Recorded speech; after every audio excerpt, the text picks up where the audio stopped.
What he meant was that he could always beat the Germans. They're not practical. But he also meant that they are the best musicians in the world. British are a nation of shopkeepers. And I'll tell you something. If anybody asks you when you're deployed about oligarchy and why we say oligarchy, and a guy happens to be an intellectual, because that's a rarity these days, you know. You know this more than I do. You meet these guys over there. At least he reads. Refer him to any library, to the diary of Napoleon Bonaparte. And you'll see Napoleon saying that he's sure the English oligarchy will kill him. That's the word he uses. You know? The problem with Napoleon was that some contemporary people, he expects the English oligarch to be some kind of Englishman. He never thinks that they're going to subvert and suborn his butler, his major domo, huh? That's what they did. It's a big story whether Napoleon was poisoned or not. I always believed he was. Some of the English guys at school of England say he was not. He died of natural causes. Yeah. I'll tell you this. If you think the British feared Hitler, that is why I knew that Lucius' hypothesis was correct. I was educated in Britain. They were never afraid of Hitler. The upper set. But Napoleon, bony, to this day. To this day. An evil man. The only reason why they can't be afraid of Hitler is if they're running Hitler. You know? That's why they're running it. So he bombs Britain and he does some good things. He get a chance to rebuild Liverpool and Coventry and all. Coventry. No, the mistake they made was, you can run a man this far, but the man has to implement, you know? And the implementation was, how could you get Hitler in 1933 and 38, 39? Organize German mobilization to go against Russia for a leading strong, without reversing the Treaty of Versailles. He had got the Germans to hate the Treaty of Versailles. Even Foch said, it's not a peace treaty, it's an armistice for 20 years. So you've got to say, well, look, let's reverse that. I can't be a good heavyweight champion if along the way Matt beat me. I've got to beat Matt to get credibility. That's the mistake they made. So he turned west. Here, I used to laugh at this. Chamberlain says, he has missed the bus. If he'd come 6 months ago, he would have run through our lines. But he missed the bus. Now we are well equipped, well advanced. The guy took the big screen on. Next thing you know, the Dutch are all coming into Whitehall, begging Churchill and all that. And the aristocracy have written the peculiar thing. This is a beautiful thing. I know I'm digressing. Chamberlain has to go. Now, he has to go because they hiss him in Parliament. So he gets Lord Halifax and Churchill says, if I go, one of the two, you have to be Prime Minister. And the papers publish it. And it comes down to the colony. We were a colony then. The choice between the aristocracy and a commoner. Winston Churchill and Lord Halifax. And I remember in my house, my sister, who now lives in Brooklyn, why should they make this damn Lord Halifax? That's the ordinary man. Look, Churchill is the nephew of the Duke of Marlborough, the only Duke of Marlborough, and Sarah Jennings, who used to be a girlfriend of Mary, Queen Mary. You guys may know that bit of lesbianism. I give it gratuitously. You know that Churchill is no commoner, you know. His father was Lord Randolph Churchill. That's what they did. Of course, the Labour Party said this is a big socialist party, the Labour Party. This is Attlee and Morrison, Bevan and Bevin and all sorts of ins and outs. Callaghan, Wilson. They will not serve an aristocrat, but they will form a national government with a commoner. So Winston said. Which is another way of saying it. Mark Antony wasn't the only person to manipulate the popular will, no? Wasn't it Churchill who said that Edward VIII could marry that Baltimore whore, what her name was, Wallis Simpson? He stood, the only man to stand by the king, who wanted his piece of flesh. Let me ask, you really fall for that crap? If you are king of England and you got something you like, it's the simplest arrangement. He's remained king and she's there. With Charles II, you nailed him. You think only 6 women Henry VIII liked because he married 6?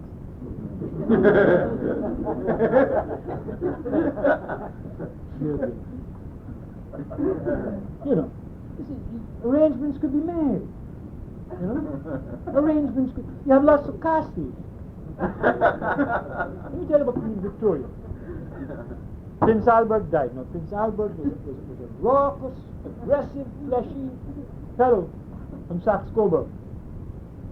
They married this girl. At 18, she became queen. 1837. Oh, long live the Queen of England. The joke is it was illegal, because when Mary died, George had to come over, and you went to Germany for an year. Listen carefully, because you have to explain this when you're out on the road. The nearest stood was Sophia, the Electress of Hanover, in Germany. And her descendant was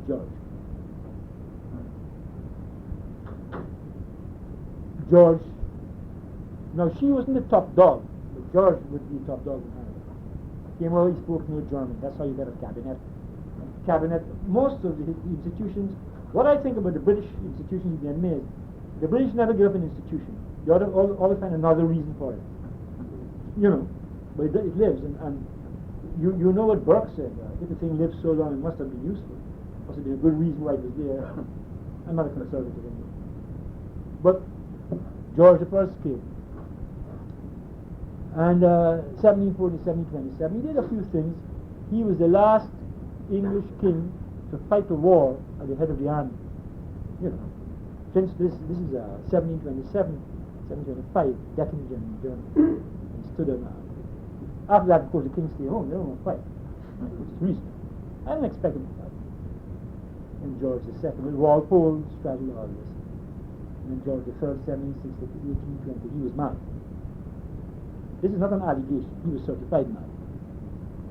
Now, I'm saying all this to get back to you. In this milieu, it was necessary to revive Shakespeare, because with nationalism rampant, with Walter Scott saying, "Breathes there a man with soul so dead, who never to himself has said, 'This is my land, my native land,'" you know that poem. And guys at Brook later on will say, "If I should die, think only this of me. There is some corner of a foreign field that is forever in." You get the message. I mean, that's the culmination point of the rabid nationalism. You know, you couldn't let this German poet here. The first thing they said was, "Look, students up to the age of 25 like Schiller, after 25 they like Goethe." That's the first lie they took. Then when that wasn't working, they revived Shakespeare. Tumult, and suddenly a lot of great actors on both sides of the Atlantic will turn up. You know, Kemble, Keane, you know. Keane was a great actor. They said on the stage he was natural, affecting. It was only when he was off he was acting. So they revived Shakespeare. But the point is, reviving Shakespeare does not necessarily mean that you glean the lessons from Shakespeare, because they interpreted him in an empirical way. They started to tell school, sure, they must have told you that Shakespeare writes about characters with flaws, like the soap opera. Nice guy, always have nice clothes. Ever saw soap opera? Nice clothes, you know. Go to church, just about one, he steals. That's his flaw. She commits adultery. That's her flaw. This one takes cocaine. That's the flaw. That's the Aristotelian approach to drama. And they interpreted Shakespeare that way. Othello, great fellow. He's jealous. You know? Great. Hamlet, great fellow, but indecisive. Can't make up his mind. You know? Lear's mad. Or near to it. Which is entirely, this is Coleridge, Southey, people, Hazlitt, people like that, who should know better. Goethe in Germany. Because this is not the, but if you interpret a guy a certain way, then that will hold credence. The man follows Aeschylus from Greece, you say he follows Seneca. And that's the point of I really was going to make when I made this digression to show about the revival of Shakespeare. Modern productions of the Tempest give you the Tarzan treatment. You go see it. If you see the props at the back, lianas and bamboo, and tropical Bermuda, you know, and that's what they aim for, you know, and sound effects and that kind of crap. You see? And no intellectual content is ever, you know, laid bare for audience appreciation. Secondly, they say it's a revenge play. We must stop there. Because the man who started this kind of criticism of plays is a fellow named Charles Lamb. Charles Lamb had a sister named Mary Lamb, L-A-M-B. And he wasn't kidding. You better believe that. Now that's a joke, but I don't announce my jokes henceforth. He used to work Eureka for the East India Company. Founded, you know when the East India Company was founded? 1600. Elizabeth died 1603. James I takes over 1603. Sea Venture 1605. 1600. That's when East India. All that Boston Tea Party you guys are from, you know. That's what East India Company was founded. And Charles Lamb wrote an essay on justice. He makes a hypothesis that revenge is a kind of wild justice. But man is still an animal, and man is wild. Therefore, revenge is a form, a part of human justice. It exists, therefore justifiable, blah, blah, blah. Now don't laugh at Charles Lamb, because he got people in California, in Texas, in Guyana, in Valparaiso, in Santiago, whichever Santiago you choose, it can be them, believing in this thing. Make my day! You know, or Bronson walking up, shooting the guy, said, you should have shot first. You know? Revenge play. Oh, how many of these Steve McQueen, Audie Murphy things, guy comes home from a hard day's work with the cattle, his mother is butchered, his sister is butchered, his father is butchered, what have you. Some neighbor happens to pass by this carnage, you got to have another cup. You can't have a yahoo without each other. I mean, something more than one to bounce off. And he helps him bury or whatever. And then he sets up, he says, where are you going, kid? I don't know, but I have to find myself. Finding himself means he leaves now to go and find who did this. And he searches, and it's always a combination of Indians and bad gringos. They're a couple of Mexicans. He kills the Indians very quick and early. Then he gets the bad Mexicans. Then the bad gringos. And the bad gringos consist of an aged man with balding hair and a couple of young Tyregos. And he beats these youngsters easily, fight this because he kills them. Then he comes to this old man who's a leader of the gang, and he gives him a hell of a time. This old man, you know, the old guy, 60 odd, gives this 25, 26, a hell of a time. And the audience is shouting, beat him up, Audie, or beat him up, Steve, or whatever it is. Great movie. Now when you go and see the trailer, 80 men die. You start to wonder exponentially if the trailer shows 80 men dying. What the hell's going to happen when you see the film? Yeah. Anyway, revenge plays a popular. Revenge plays a popular. It's beastly, but it's popular. Do back to him what he did me. You know, a sick man does something, do back to him. There was a good comic cartoon was set the other night. 3 young black kids, old boys, near a basketball court. What do you want to be when you're going to grow up? First guy said, Martin Luther King. Second guy said, Malcolm X. Third guy said, Or I want to be Larry Davis.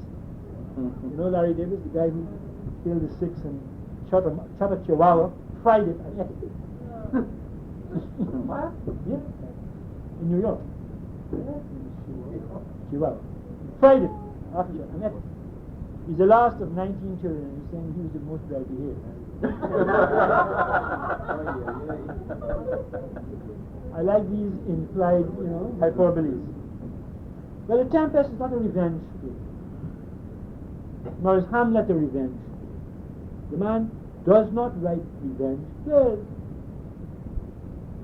He says that when you depart from natural law, you lead to chaos, disorder, bestiality, and injustice. That is what happens. That is what happens.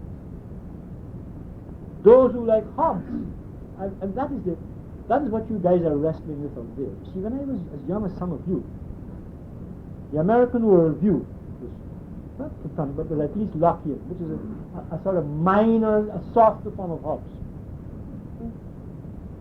They believed that man could make a difference, but the way they thought man would make a difference was not the way I thought man could make a difference.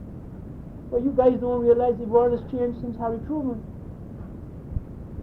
Americans out there that make decisions in politics are not interested in right and wrong.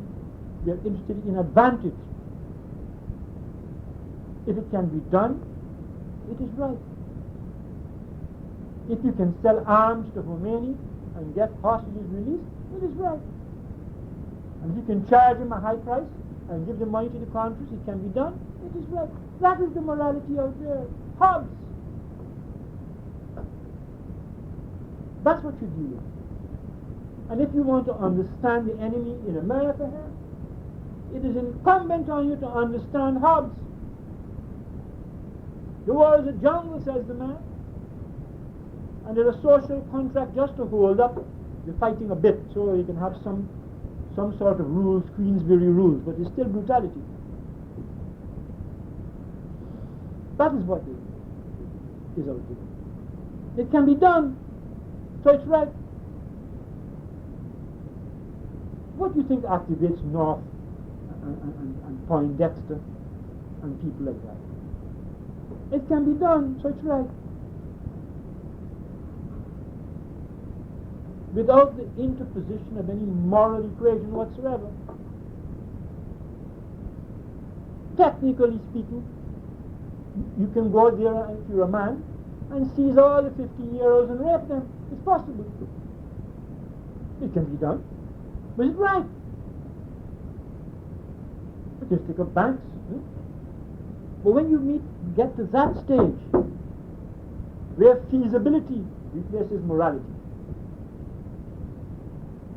where actability replaces moral judgment, then you are in the dark ages.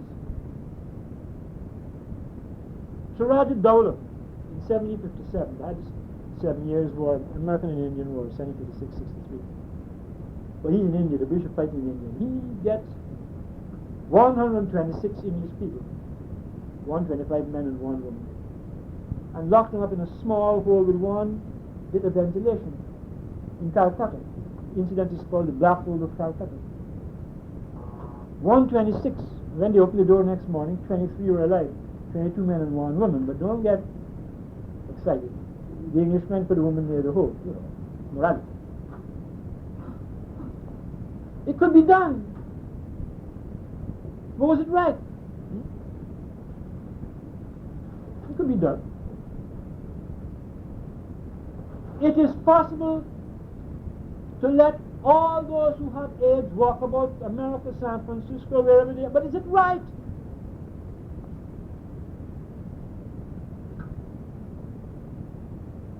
It is possible to mine the harbors of Nicaragua. Or is it right?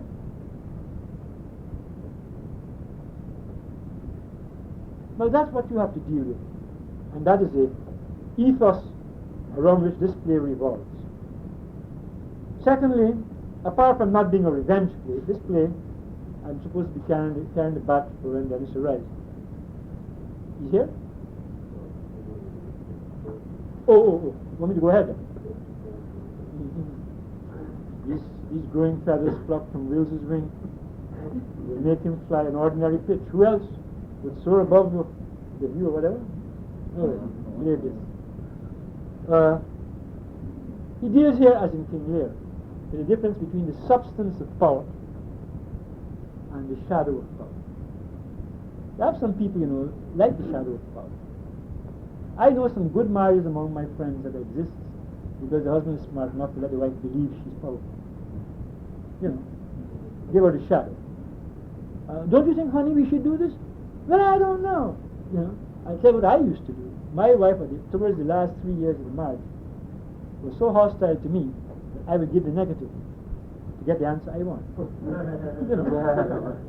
I would say, I do not think this girl should go to that new school. She should stay where she is. You're always so damn dogmatic. I think she should go to the new school. What new school do you think I'm speaking about? I don't know, but I think she should go. And I reluctantly give it. Or we had a guy in English history called Baldwin. Baldwin, when things were busy, the Conservatives won the elections, put Churchill as Chancellor of the Exchequer. Churchill didn't know economics.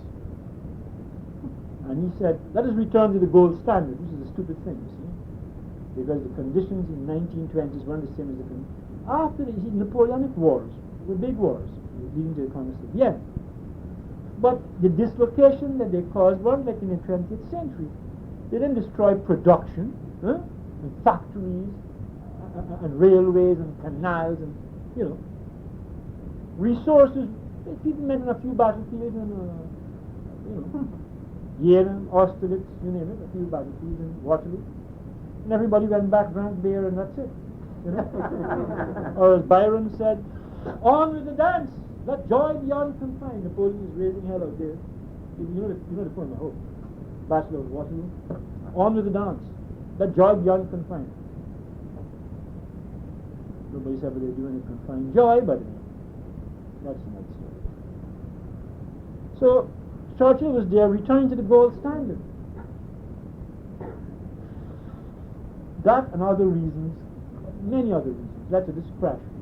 Elections were held, and they formed a joint government, liberal, socialist, and conservative. The Conservatives had the largest numbers, but they let the socialist Ramsay MacDonald run the government, and Baldwin he had the substance, he had the power. If he walks out at the end of the coalition, he has the substance of it. Of course, what they don't tell you is that Baldwin, MacDonald, and Ascot all went to Oxford. All belong to the nobility in the same clubs. But that's the other part of it. Substance and power. That is stupid. You see, what Prospero loved books in the play. Likes to read, music, the refined arts. Oh, drown me in a sea of creativity, that kind of thing. So he's now the top dog in Milan. What does he do? Takes his brother Antonio. He says, look, I don't want to really run the state, and I want to be left alone with books and music, drama, poetry. You run it and sign in my name, I authorize you. You my brother, blood brother. So he thinks he's going to give the substance of power to Antonio, and he keep the shadow and reads his books. Antonio promptly does a balance of power thing. He goes to the king of Naples, tells him Alonso, he says, look, you're the inveterate enemy of Milan, let's do a deal. You put my brother off the throne, put me on the throne, I pay you tribute. I'll ask Julius Caesar tribute. Great. So they put Prospero, his daughter Miranda, in a boat, which was so bad that even the rats had quitted, according to Shakespeare. And the boat got shipwrecked on an island, and that's how they came to be on the island. Right, Antonio runs Milan, Alonso is running Naples. Moral of it is you can't give away the substance of power. and keep the shadow. You can't say, I am King Lear, I therefore remain king, but give 1/3 of my kingdom to this girl and the other one to this girl. You can't do things like that. Because the shadow of power is merely an attribute, an incident to power. Substance is more important. So that's the second hypothesis that he wants to bring out in the Tempest. You can't say, look, Don Regan, you run this place, and I will sit with Nancy, go to King David or Camp David or what have you. I don't want to be bothered. You can't run a country like that. All I'll do is to put on my television face, fix my hair with a dye, and go and smile, and go to funerals every minute, and then say, catch your throat in a good acting way, say, God bless America. That's what he does. Is that what he does?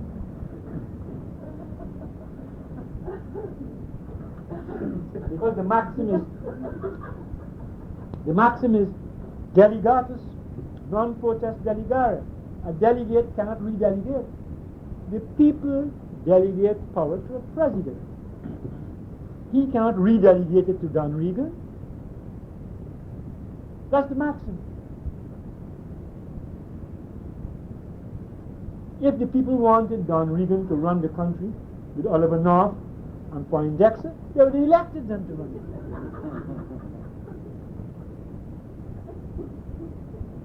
They would have done that. You see? The people elected Ronald Reagan, 49 states. But the first thing that Reagan should have listened to is what Lynn LaRue said. The people didn't elect him, they threw out Mondale. It's a big difference. So we don't want that Mondale. We're closing our eyes over there. We don't want this son of a bitch. That doesn't give you a mandate. The only mandate, there is no more Mondalism. You see? The other hypothesis that he has in the Tempest is that, I'll put it in epistemological terms and then make it more particularized. Methodology is a part of an ontology. You know, people have the idea there's reality, ontology is ontos, Greek. There's a method by which you get to know or reach reality. They're different. But the method is a reality too. Because life is not linear. Life is not logical. You can't say, this compartment, that is methodology, that is ontology. What are you talking about? Methodology? That's not life. Life is processual. So the means you use are a part of reality. So if you want to know the truth about the universe, and you have a choice between the Platonic methods of hypothesis formation and the Baconian method of empiricism. The Baconian method of empiricism is a part of the reality of trying to find reality. You wouldn't lead to reality, but it exists. And you must know it. So don't make this, how do you get there, separate from what is this. Don't sit on your high horse and say, look, my brother was never ousted, it's my brother. Well, after all, same womb, whatever that means in a modern context, Whatever. You would never do that. It's my brother. He's quite satisfied. He has the substance of power. He's running the state and he's doing things. And I used to wipe his nose as a boy. We played ball together, He wore my pass-down clothes or whatever the brothers do these days.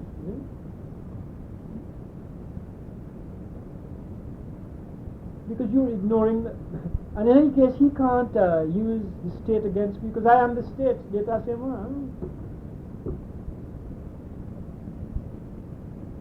was a joke that Julius Caesar went in to see his wife Calpurnia after a long tiring campaign in the field in Gaul. Cisalpine Gaul, all on this side. All that tramp and marching, she hasn't had her husband for months, Herum Guerra, he was waging war. So Caesar is telling the story. He comes in, and there's California lying down on this bed, sheer oriental silks, etc., perfume. So somebody said to Caesar, this is apocryphal, by the way. What did you do? He says, I came. I saw. I concur. Yes. All right. That's an aside. The thing is that, all right, I heard you.